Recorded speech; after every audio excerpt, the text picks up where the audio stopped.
My homily for the fifth Sunday of Easter, the 15th of May 2022. When Judas had gone, begins our Gospel. Judas had gone to betray Jesus. And yet Jesus goes on to speak of the Son of Man being glorified and God being glorified in him. Hoist on a cross, a lingering and painful death. Where is the glory in that? Our Christian faith challenges us to look at things in a new way, a different way from the way of the world. Prominent in our church is the horrendous image of Christ crucified. But it does not speak to us primarily of suffering and death, but of love, the forgiveness of sins and redemption. And there's glory in that, glory for all of us, the glory of salvation. Our faith challenges us not to take things at face value, but to look more deeply into them. I give you a new commandment. Love one another just as I have loved you, says Jesus.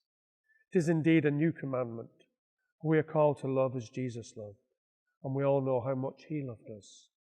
He loved us through rejection, humiliation, horrendous suffering and death. God is love, and that is not just words or mere talk, but a love proven in suffering.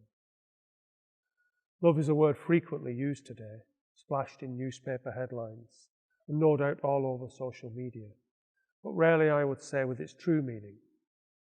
When you first fall in love, it's about attraction, infatuation, desire, and self-interest.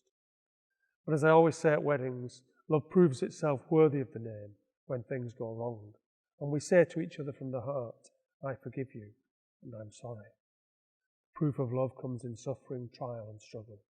It's easy to say I love you, but can we still say that when we're having difficulties?